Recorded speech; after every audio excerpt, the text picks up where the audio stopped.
ನೀವು ಮುಖ್ಯಮಂತ್ರಿಗಳ ಕನಸು ಇದೆಯಲ್ಲ ಅದು ಕೂಡ ನನ್ಸಾಗಲ್ಲ. ಸರ್ಕಾರದಲ್ಲಿ ಇವತ್ತು ಗುಂಡಿ ಮುಚ್ಚಕ್ ದುಡ್ಡಿಲ್ಲ. ನೀವು ಅಲ್ಲಿ ಎಐ ಸಿಟಿ ನಿರ್ಮಾಣ ಮಾಡಿ, ಎಐ ಸಿಟಿ ನಿರ್ಮಾಣ ಮಾಡೋದ್ರಿಂದ ಬಿಡದಿಯ ಭಾಗದ ಜನಕ್ಕೆ ಯಾರಿಗೆ ಉಪಯೋಗ ಆಗುತ್ತೆ? ಕೇವಲ ಅಲ್ಲಿ ರಿಯಲ್ ಎಸ್ಟೇಟ್ ನಿರ್ಮಾಣ ಆಗುತ್ತೆ ಹೊರತು ರಾಮನಗರ ಜಿಲ್ಲೆಗೆ ಮಾಡಿದಂತ ದ್ರೋಹ ಅಲ್ವಾ? ನಾನು ಈ ಜಿಲ್ಲೆಯ ಮಗ, ಈ ಜಿಲ್ಲೆಗೋಸ್ಕರ ಏನಾದ್ರು ಏನ್ ಮಾಡಿದ್ರಿ ಸ್ವಾಮಿ? ಸರ್, ಬಿಡದಿಯ ಟೌನ್ಶಿಪ್ ಹೆಸರಲ್ಲಿ ಭೂದಂಧೆ ಆಗ್ತಿದೆ ಅನ್ನುವಂಥದ್ದನ್ನ ಕುಮಾರಸ್ವಾಮಿ ಅವರು ಕೂಡ ಈಗ ಡಿ ಕೆ ಶಿವಕುಮಾರ್ ಮೇಲೆ ಆರೋಪವನ್ನು ಕೂಡ ಮಾಡಿರುವಂತದ್ದು.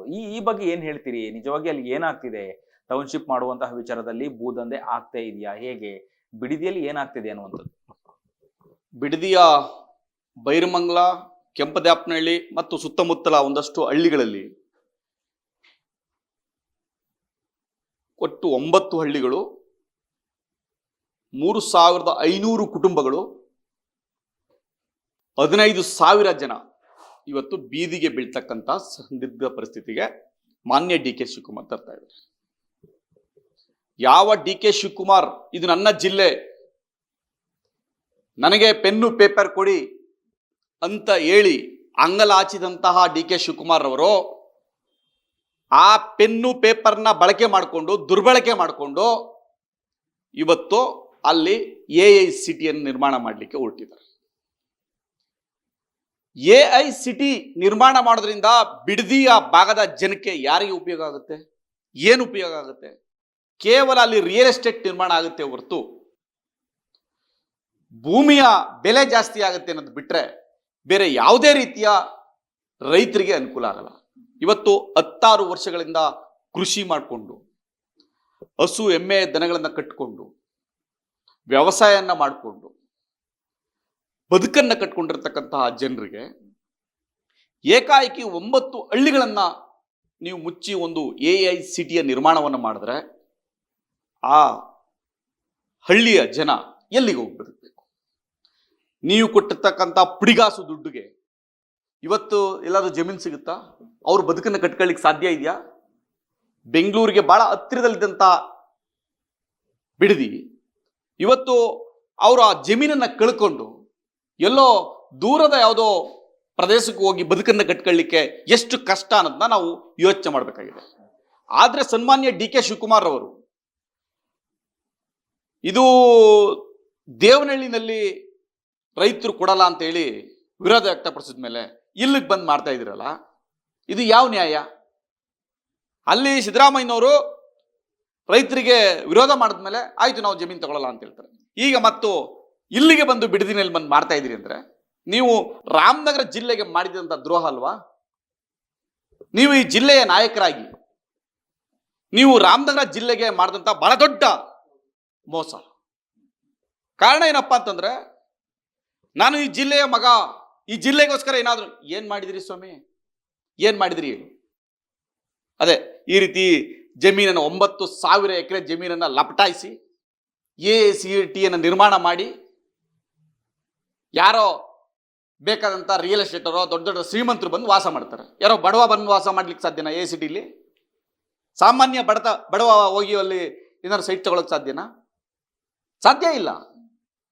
ಯಾರ್ದೋ ಶ್ರೀಮಂತರ ಪರವಾಗಿ ಕೆಲಸ ಮಾಡಲಿಕ್ಕೆ ನಿಮಗೆ ಪೆನ್ನು ಪೇಪರ್ ಕೊಟ್ಟಿದ್ದ ಈ ಜನ? ಡಿ ಕೆ ಶಿವಕುಮಾರ್ ಅವರ ಪೆನ್ನು ಮತ್ತು ಪೇಪರ್ ಕೊಟ್ಟ ಜನರಿಗೆ ಮೋಸ ಮಾಡಬೇಡಿ.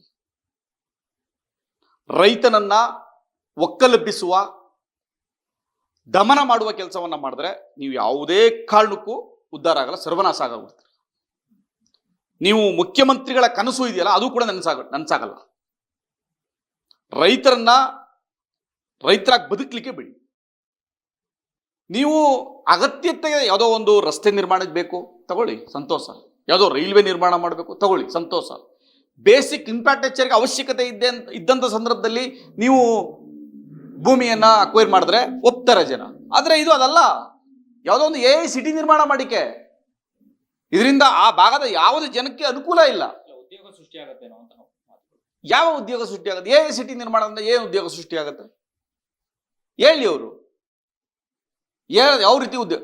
ಹೋಗ್ಲಿ, ನೀವು ಆ ಕಾರ್ಯಕ್ರಮವನ್ನು ಏನು ಮಾಡ್ತಾ ಇದ್ದಾರಲ್ಲ ಎಐ ಸಿಟಿ ನಿರ್ಮಾಣ ಮಾಡಲಿಕ್ಕೆ, ದುಡ್ಡೆಲ್ಲಿದೆ? 30,000 ಕೋಟಿ ಅಂದಾಜು ಅಂತ ಹೇಳ್ತಾರೆ. ಇವತ್ತು ಅದ್ರ ದುಡ್ಡು ಇವ್ರ ಹತ್ರ ಇಲ್ಲ. ಅಲ್ಲೆಲ್ಲ ಹುಡ್ಕೋದಲ್ಲಿ ಸಾಲ ಕೇಳಿದಾರಂತೆ. ಸಾಲ ಕೇಳಿ, ಅದು ಏನೋ ಸಾಲ ಏನೋ ಈ ಜಮೀನೇ ಅಡಮಾನ ಇಟ್ಟು ನೀವು ಸಾಲ ತಗೊಬಂದು ಇದನ್ನ ಅಭಿವೃದ್ಧಿ ಮಾಡ್ಬೇಕಾ? ಅಂದ್ರೆ ಸರ್ಕಾರದಲ್ಲಿ ಇವತ್ತು ಗುಂಡಿ ಮುಚ್ಚಕ್ಕೆ ದುಡ್ಡಿಲ್ಲ, ನೀವು ಅಲ್ಲಿ ಸಿಟಿ ನಿರ್ಮಾಣ ಮಾಡ್ತೀರಿ. ಸ್ವಾಮಿ ಫಸ್ಟ್ ಗುಂಡಿ ಮುಚ್ಚಿ ಆಮೇಲೆ ಸಿಟಿ ನಿರ್ಮಾಣ ಮಾಡೋರು. ಆಮೇಲೆ ಇನ್ನೊಂದು ಆಪಾದನೆ, ಕುಮಾರಣ್ಣವರ ಹಿಂದೆ ಮಾಡಿದ್ರು. ತಪ್ಪನ್ನು ಹೇಳ್ಬೇಡಿ ಜನಕ್ಕೆ. ಇವತ್ತು ನೀವು ಮಾಡ್ತಾ ಇರ್ತಕ್ಕಂಥದ್ದು 9 ರಿಂದ 10 ಸಾವಿರ ಎಕರೆ, ಕುಮಾರಣ್ಣವ್ರು ಮಾಡಿರ್ತಕ್ಕಂಥದ್ದು ಕೇವಲ 900 ಎಕರೆಯ ಲ್ಯಾಂಡ್ ಅಕ್ವಿಷನ್. ನೀವು 9,000 ಎಕರೆ ಮಾಡೋದ್ರಿಂದ ಸುಮಾರು 9 ಹಳ್ಳಿಗಳು, 15,000 ಜನರ ಜೀವನದ ಪ್ರಶ್ನೆ. ಅವತ್ತು ಕುಮಾರಣ್ಣವ್ರು ಮಾಡಿದಂಥ ಸಂದರ್ಭದಲ್ಲಿ 750 ಎಕರೆ ಸರ್ಕಾರಿ ಗೋಮಾಳ ಇತ್ತು. ಇನ್ನು ಕೇವಲ ಸ್ವಲ್ಪ ಭಾಗ ಮಾತ್ರ ಅಕ್ವೈರ್ ಆಗ್ತಾ ಇತ್ತು. ಆದ್ರೆ ನೀವು ಇವತ್ತು ಆವತ್ತು ಸಂದರ್ಭದಲ್ಲಿ 750 ಎಕರೆ ಇದ್ದು ಕೇವಲ ಇವತ್ತು 250 ಎಕರೆ ಬಂದಿದಂತೆ. ಎಲ್ಲೋಯ್ತು ಆ ಜಮೀನು? ಯಾರು ಹೊಡೆದವರು ಜಮೀನ? ಏನು ಬಡವರು ಬಂದಿದ್ರಾ? ರೈತರು ಬಂದಿರೋ ಹೊಡ್ಕೊಳಕ್ಕೆ? ಅದು ಕೇವಲ ರಿಯಲ್ ಎಸ್ಟೇಟ್ ಪೊಲಿಟಿಷಿಯನ್ಸ್ ಇವರ ಲಾಭಕ್ಕೆ ಒಳಗಾಗಿದೆ. ಇವರಿಂದ ಅದು ಹೋಗಿದೆ. ಆ ಜಮೀನು ಗೋಮಾಳ ಇರೋದು ದೋಚಿದ್ದಾರೆ. ಕಾರಣಗಳನ್ನು ಪತ್ತೆ ಹಚ್ಚಿ ನೀವು ಸರಿಯಾದ ಕ್ರಮವನ್ನು ಕೈಗೊಳ್ಳಿ.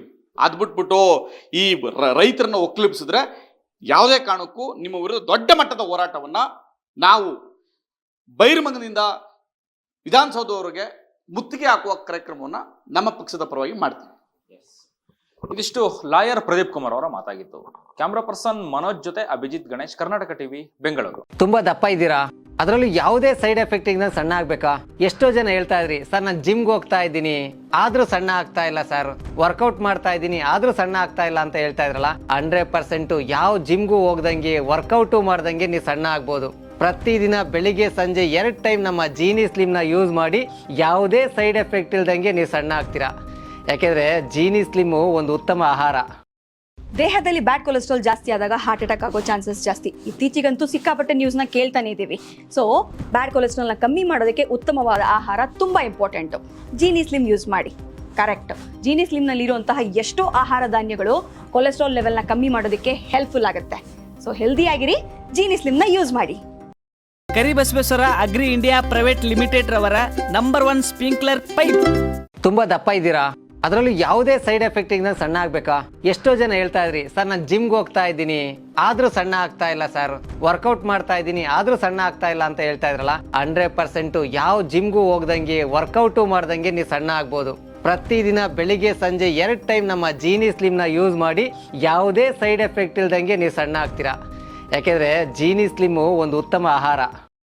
ದೇಹದಲ್ಲಿ ಬ್ಯಾಡ್ ಕೊಲೆಸ್ಟ್ರಾಲ್ ಜಾಸ್ತಿ ಆದಾಗ ಹಾರ್ಟ್ ಅಟ್ಯಾಕ್ ಆಗೋ ಚಾನ್ಸಸ್ ಜಾಸ್ತಿ. ಇತ್ತೀಚೆಗಂತೂ ಸಿಕ್ಕಾಪಟ್ಟೆ ನ್ಯೂಸ್ನ ಕೇಳ್ತಾನೆ ಇದ್ದೀವಿ. ಸೊ ಬ್ಯಾಡ್ ಕೊಲೆಸ್ಟ್ರಾಲ್ನ ಕಮ್ಮಿ ಮಾಡೋದಕ್ಕೆ ಉತ್ತಮವಾದ ಆಹಾರ ತುಂಬ ಇಂಪಾರ್ಟೆಂಟು. ಜೀನಿ ಸ್ಲಿಮ್ ಯೂಸ್ ಮಾಡಿ. ಕರೆಕ್ಟ್, ಜೀನಿ ಸ್ಲಿಮ್ನಲ್ಲಿರುವಂತಹ ಎಷ್ಟೋ ಆಹಾರ ಧಾನ್ಯಗಳು ಕೊಲೆಸ್ಟ್ರಾಲ್ ಲೆವೆಲ್ನ ಕಮ್ಮಿ ಮಾಡೋದಕ್ಕೆ ಹೆಲ್ಪ್ಫುಲ್ ಆಗುತ್ತೆ.